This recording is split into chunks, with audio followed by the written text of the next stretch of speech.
Good evening. Good evening all.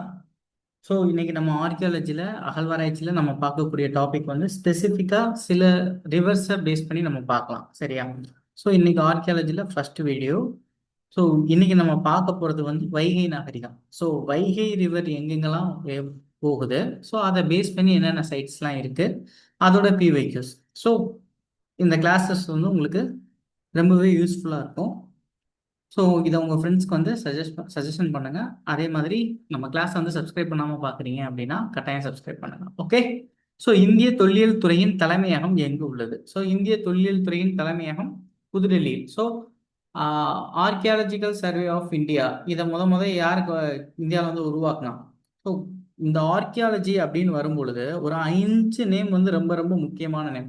இந்தியாவில் முதல்ல archaeology start பண்ணது யார்? அந்த Asiatic society at Calcutta 1784 archaeology சம்பந்தமா உருவான அமைப்பு தான் அந்த Asiatic society.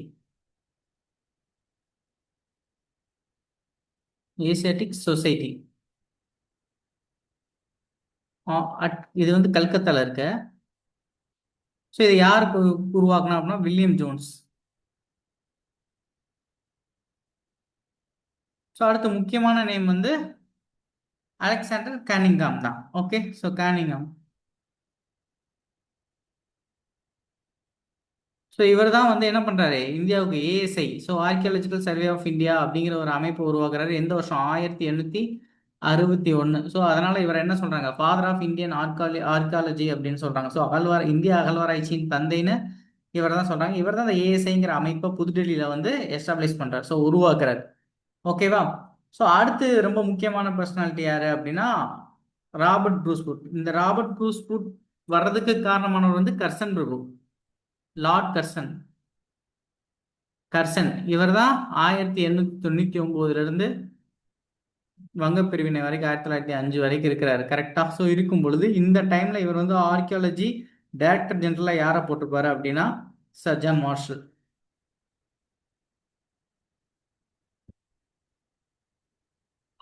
So sir John மார்ஷலுக்கு தான் இப்ப தமிழ்நாட்டில் ஒரு இடத்துல என்ன வச்சாங்க, சிலை வச்சாங்க. எங்க சிலை வச்சாங்க? எக்மோர்ல. எக்மோர் அருங்காட்சியகம்ல சர் ஜான் மார்ஷலுக்கு 100வது வருஷத்தை நிறைவு கூறுது. 1924 அவர் வெளியிட்ட ஒரு அறிக்கை தான் இந்திய அகழ்வாராய்ச்சியில தமிழ்நாட்டை முக்கியத்துவத்தை படுத்தி ஒரு மிகப்பெரிய ஒரு விவாதத்தை அவர் தொடங்கினார். ஸோ முன் வச்சார். என்ன அப்படின்னா, சிந்துவெளி நாகரிகம் வந்து திராவிட நாகரிகத்துடைய தொடர்ச்சின்னு சொன்னார். சரியா? ஸோ இவங்க சிந்து சமவெளி நாகரிகம் இருக்கு இல்லையா, அது வந்து திராவிட நாகரிகத்தோட பண்புகளை தான் கொண்டிருக்கு. ஸோ இங்கே இருக்கிற தமிழ்நாடு தமிழ்நாட்டில் இருக்கிற ஹிஸ்டரியை தான் இண்டஸ் வேலி வந்து இது பண்ணுது அப்படிங்கிற ஒரு விஷயத்த வந்து சொன்னது வந்து யார்? Sir John Marshall. ஸோ அதனால தான் தமிழ்நாட்டில் அவருக்கு வந்து எக்மோரில் 5ஆம் தேதி, ஸோ 5/1/2025 ஒரு சிலை வச்சாங்க. சரியா? எக்மோர் அருங்காட்சியகம் மியூசியம்ல தான் சிலை வச்சாங்க. ஸோ நெக்ஸ்ட் முக்கியமான ஆள் வந்து மார்டிமர் வீலர். மார்டிமர் வீலர் பற்றி நமக்கு எல்லாருக்கும் தெரியும். ஸோ அவர் எங்கே ரிசர்ச் பண்ணார்? தக்சஸ் ஹில்லாவில் ஒரு ரிசர்ச் பண்ணார். அட் த சேம் டைம் வந்து அரிக்கமேடு, புதுகையில் அந்த ரோமன்ஸோட ட்ரேட்ஸை பற்றி அவர் ரிசர்ச் பண்ணார். ஓகே. ஸோ இந்த நேம்ஸ்லாம் ரொம்ப முக்கியம். So William Jones, Alexander Cunningham, Robert Brucewood. So Robert ப்ரூஸ்வுட்டும் இதில் ரொம்ப முக்கியமான பர்சன். ஸோ அவரையும் நோட் பண்ணிக்கோங்க. ஸோ அவர் தான் என்ன அவரோட மியூசியம் எங்கே இருக்கு?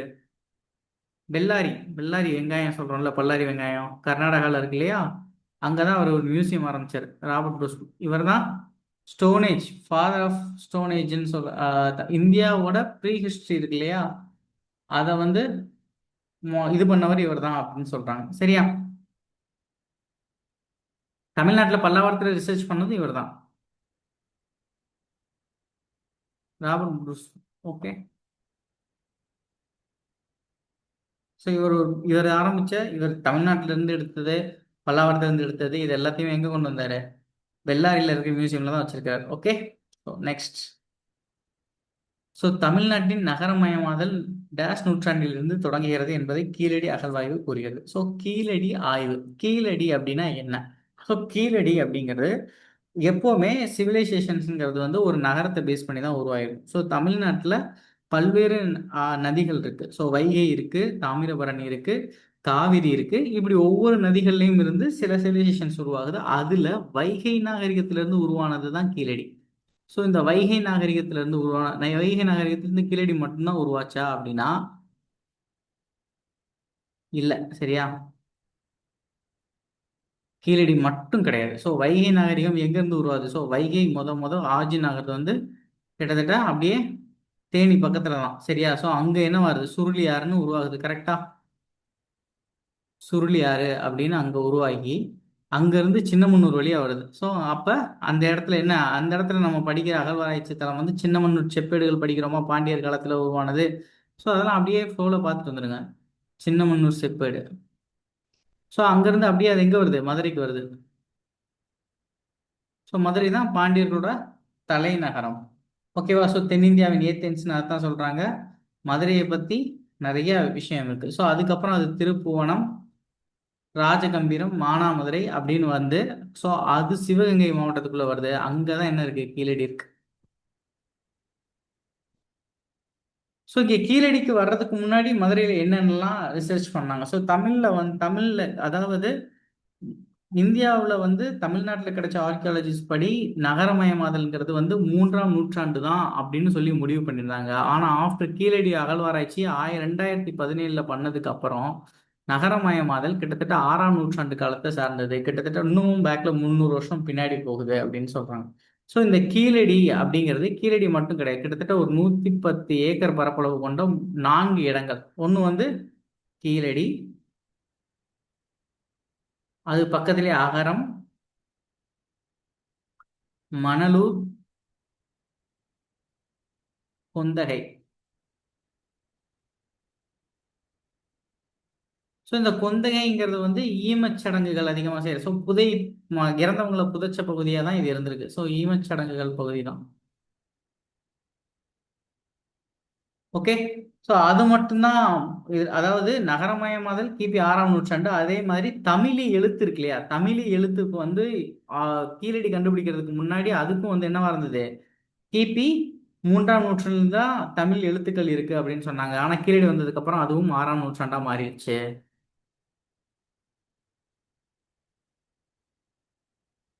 எழுத்தறிவு வந்து 6ஆம் நூற்றாண்டுக்கு முன்னாடியே நமக்கு வந்துருச்சு. எழுத்து வடிவமும் கிட்டத்தட்ட 6ஆம் நூற்றாண்டுலயே நமக்கு கிடைச்சிருச்சு. ஓகே. ஸோ கிட்டத்தட்ட கீழடி வந்ததுக்கு அப்புறம் எல்லாமே 6ஆம் நூற்றாண்டு. மூணு மூணு அஞ்சா இருந்தது எல்லாமே 6ஆம் நூற்றாண்டு தான். பின்வரும் துறைமுகங்களில் சங்க கால துறைமுகம் இல்லாத நகரம் எது? ஸோ சங்க காலத்துல துறைமுகம் இல்லாத நகரம். ஸோ சங்க காலத்துல துறைமுகம்ங்கிறது எது எதெல்லாம் இருந்தது? பாலாறுல, பாலாறு வந்து கடல்ல கலக்கிற இடத்துல வந்து என்ன இருந்தது? வசவசமுத்திரம்.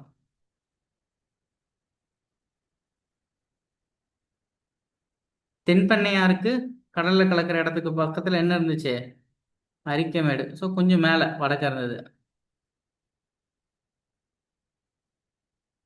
காவிரி கடல்ல கிடக்கிற இடத்துல காவிரி பூம்பட்டினம், புகார். வைகை கடல்ல கறக்கிற இடத்துல அழகன்குளம். இதெல்லாம் துறைமுகம். அழகன்குளம் பக்கத்துல ஆலங்குளம். தாமிரபரணி பொருணை நகரிகம்னு சொல்லுவாங்க.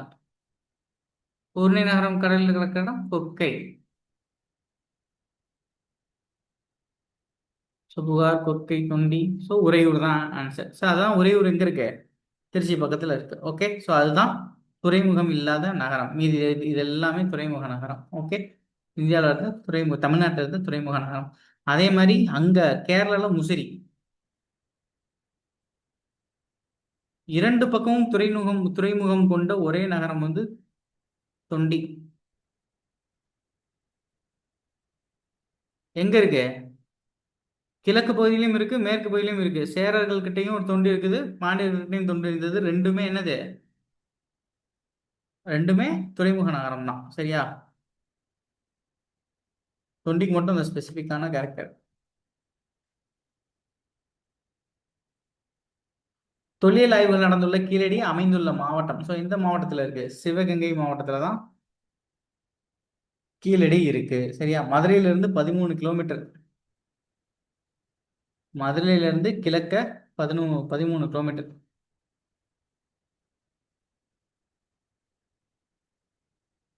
ஓகே. நெக்ஸ்ட், கீழடி தளம் டேஸ் ஆண்டில் நிறுவப்பட்டது. ஸோ 2013. ஸோ கீழடி தானா அப்படின்னா மதுரையை சுற்றி இந்த வைகையை சுற்றி பல்வேறு இடங்கள்லாம் இருக்கு இல்லையா, இந்த பல்வேறு இடங்கள்ல இங்கே என்னென்னலாம் கண்டுபிடிக்கப்பட்டுச்சு, என்னென்னலாம் இருந்திருக்கும் அப்படிங்கிறதும் இருக்கு. அதையும் சேர்த்து ஒரு தடவை பார்த்துடலாம். சரியா? ஸோ மாங்குளம், மாங்குளம் கல்வெட்டு கிட்டத்தட்ட சமணர்கள் கல்வெட்டு 5 கல்வெட்டு வந்து தமிழி கல்வெட்டு இருக்கு மாங்குளத்துல. அதுவும் எங்க இருக்கு? மதுரையில தான் இருக்கு. சரி, மதுரையில பழங்கற்கால கருவிகள், பேலியோலித்திக் காலம் இருக்கு இல்லையா, பழங்கற்கால கருவிகள் அது எங்க கிடைச்சிச்சு அப்படின்னா ஆவியூர். பல்லாவரத்துல கண்டுபிடிச்சார்ல ராபர்ட் ப்ரூஸ்ஃபுட், அவர் தான் இங்கேயும் கண்டுபிடிச்சாரு. ஸோ இங்கதான் பேலியோலித்திக்ஸ், பழைய கற்கால கருவிகள் வந்து இங்கதான் கண்டெடுக்கப்பட்டது. மாங்குளம் வந்து கிட்டத்தட்ட சங்க காலத்துக்குரிய கல்வெட்டு. இங்கதான் சமணர்களுக்கான சமண கல்வெட்டுன்னு இதை அதிகமா சொல்றாங்க. சரியா? ஸோ அடுத்து ராஜன் அவரோட தலைமையில நான் ஒரு ஆய்வு நடத்தினாங்க. அங்க 2 இடங்கள்ல நடுக்கல் கிடைச்சிச்சு. இது நம்ம ஆல்ரெடி போன கிளாஸ்லயே பார்த்தோம். தாத்தம்பட்டி, புலிமான் கோம்பை, இதுவும் வைகை நகரியம் தான்.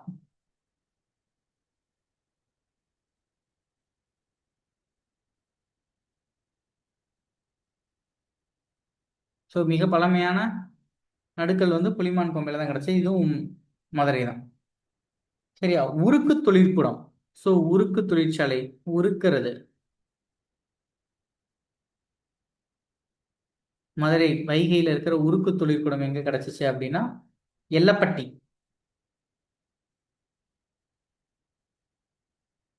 எல்லப்பட்டியில ஒரு உருக்கு தொழிற்கூடம் கிடைச்சது. ஸோ இது போக மதுரையில் வேற எங்கெங்கெல்லாம் அகழ்வாராய்ச்சி நடக்குது அப்படின்னா அழகன்குளம் துறைமுக நகரம் இருக்கு இல்லையா, வைகையை பேஸ் பண்ணி இருக்கிற துறைமுகம் நகரம் அழகன்குளம், இங்க ஆராய்ச்சி நடக்குது. ஆலங்குளம், இதெல்லாம் வைகை நதி நாகரிகத்துக்குள்ள இருக்கிற சைட்டு. கோவளம் டி கல்லுப்பட்டி,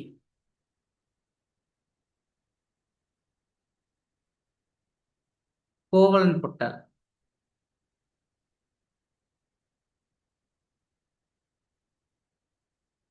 இந்த இடமெல்லாம் வைகை நாகரிகத்தை சுத்தி இருக்கிற பகுதிகள். ஓகே. நெக்ஸ்ட், அகழ்வாராய்ச்சி இடங்களில் அதன் மாவட்டத்துடன் பொறுத்துக. ஸோ கீழடி எப்பயும் போல சிவகங்கை. கொற்கை யாருடைய தலைநகரம்? ஸோ கொற்கை வந்து பாண்டியரோட தலைநகரம் தூத்துக்குடி. கங்கை கொண்ட சோழபுரம் அரிக்கா அரியலூர். கரெக்டா? கங்கை கொண்ட சோழபுரம் அரியலூர். குறும்பன்மேடு வந்து தஞ்சாவூர். ஸோ சோழர்கள் வாழும் பகுதியா இருக்கிறது வந்து குறும்பன்மேடு. பல்லவர்கள் வாழ்ந்த பகுதியை ரிசர்ச் பண்றது பல்லவமேடு. அவங்களுக்கு வந்து பல்லவமேடு. இது குறும்பன்மேடு வந்து சோழர்கள் வாழ்ந்த பகுதி, தஞ்சாவூர்ல இருக்கு. ஓகே.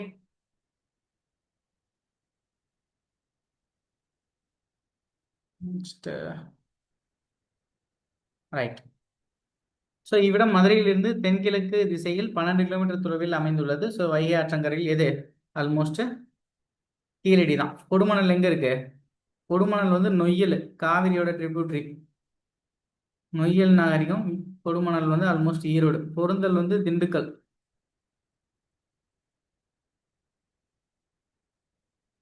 அழகன்குளமும் வைகை தான். சரியா?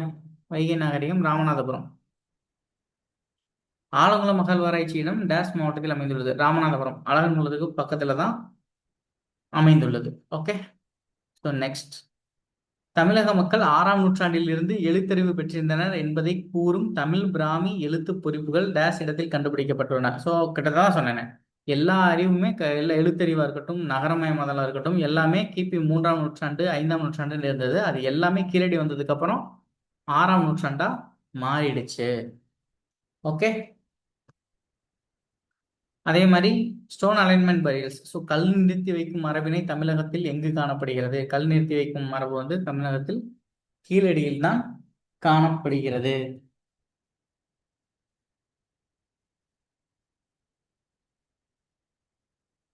நெக்ஸ்ட், கீழ்காணும் கூற்றுகளில் கீழடியை பற்றி சரியான கூற்றுகளை காணுங்க. ஸோ செங்கற் கட்டுமானங்கள் இருந்ததானா? செங்கற் கட்டுமானங்கள் இருந்தது. தமிழ் பிராமி எழுத்துக்கள் கொண்ட மட்கல ஓடுகள் இருந்துச்சா? ஆமா, மட்கல ஓடுகள் இருந்தது. கண்ணுக்கு மை தீட்டும் செப்பு கம்பிகள் இருந்ததானா? இருந்துச்சு.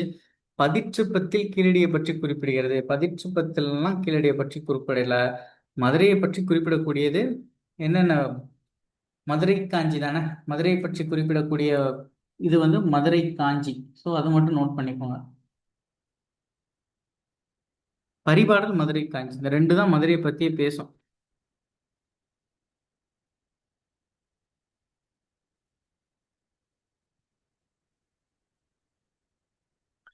அது வைகை நதியை பத்தி பேசுறது வந்து பரிபாடல் தான். எக்ஸப்டா மதுரையை பத்தி பேசுறது வந்து, மதுரை நகரத்தை பத்தி பெருமையா பேசுறது வந்து மதுரை காஞ்சி. ஓகே.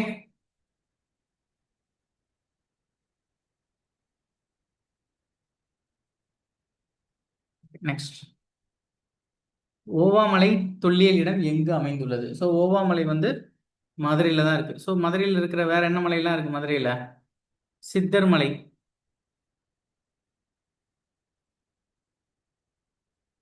இன்னொன்னு அழகர் மலை. இதுதான் பழமுதிர்ச்சோலை இருக்கு இல்லையா, அழகர் மலைன்னு சொல்லுவாங்க. ஸோ இந்த ரெண்டு மலையில தான் மதுரையை வந்து மதுரான்னு குறிப்பிட்டிருப்பாங்க கல்வெட்டுல. மதுரை வந்து மதுதான். ஸோ இன்னொரு மலை ஒன்று இருக்குது, அது என்னது? அரிட்டாப்பட்டி. இதுவும் சமணர்கள் வாழ்ந்த பகுதி தான். சரியா, கல்வெட்டு இருக்கக்கூடிய ஒரு பகுதி தான் அந்த அரிட்டாப்பட்டியில இருக்கிற ஒரு மலை. இங்க தானே என்ன இருந்தது? டங்ஸ்டன் இருந்துச்சுன்னு சொன்னாங்கல்ல.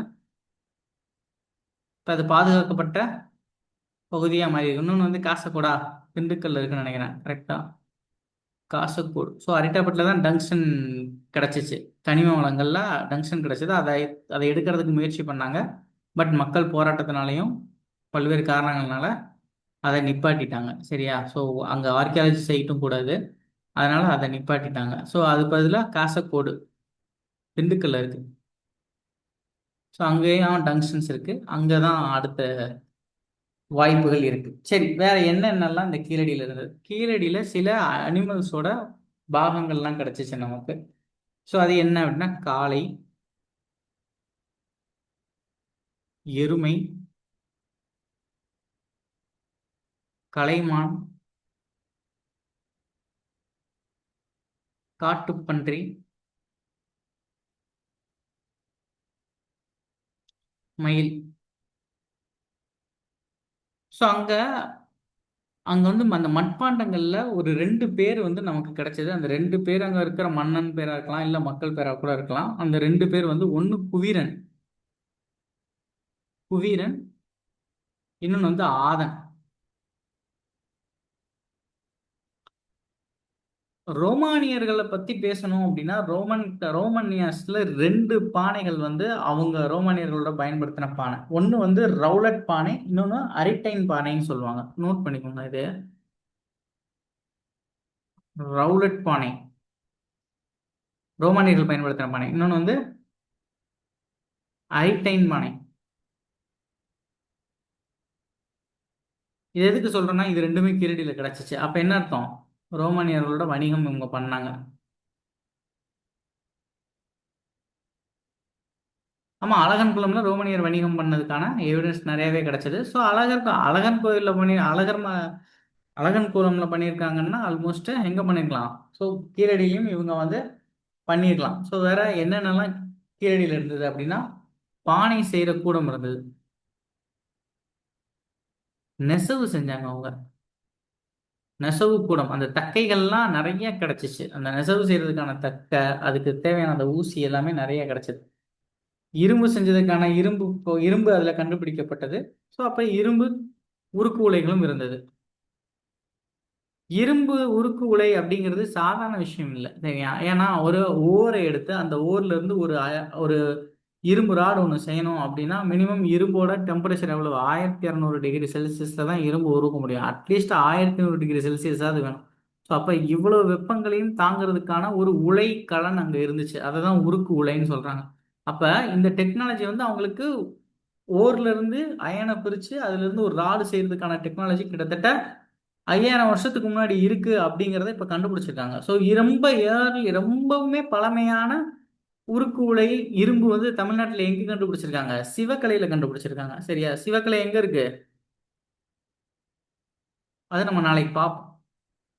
ஸோ எப்படி நம்ம கீழடி நாகரிகம்ல ஒரு 4 சைட்ஸ் பார்த்தோம், அது மாதிரி சிவக்கலை, பொருணை பொருணை நாகரிகம் தாமிரபரணியில ஆதிச்சநல்லூர், சிவக்கலை, துலுக்கர்பட்டி, அப்புறம் இன்னொன்று சேர்த்து வரும். சரியா? ஸோ இந்த மாதிரி ஒரு 4 சைட் சேர்ந்தது தான் அங்கே பொருணை நாகரிகத்தில் டெவலப் ஆயிருக்கும்.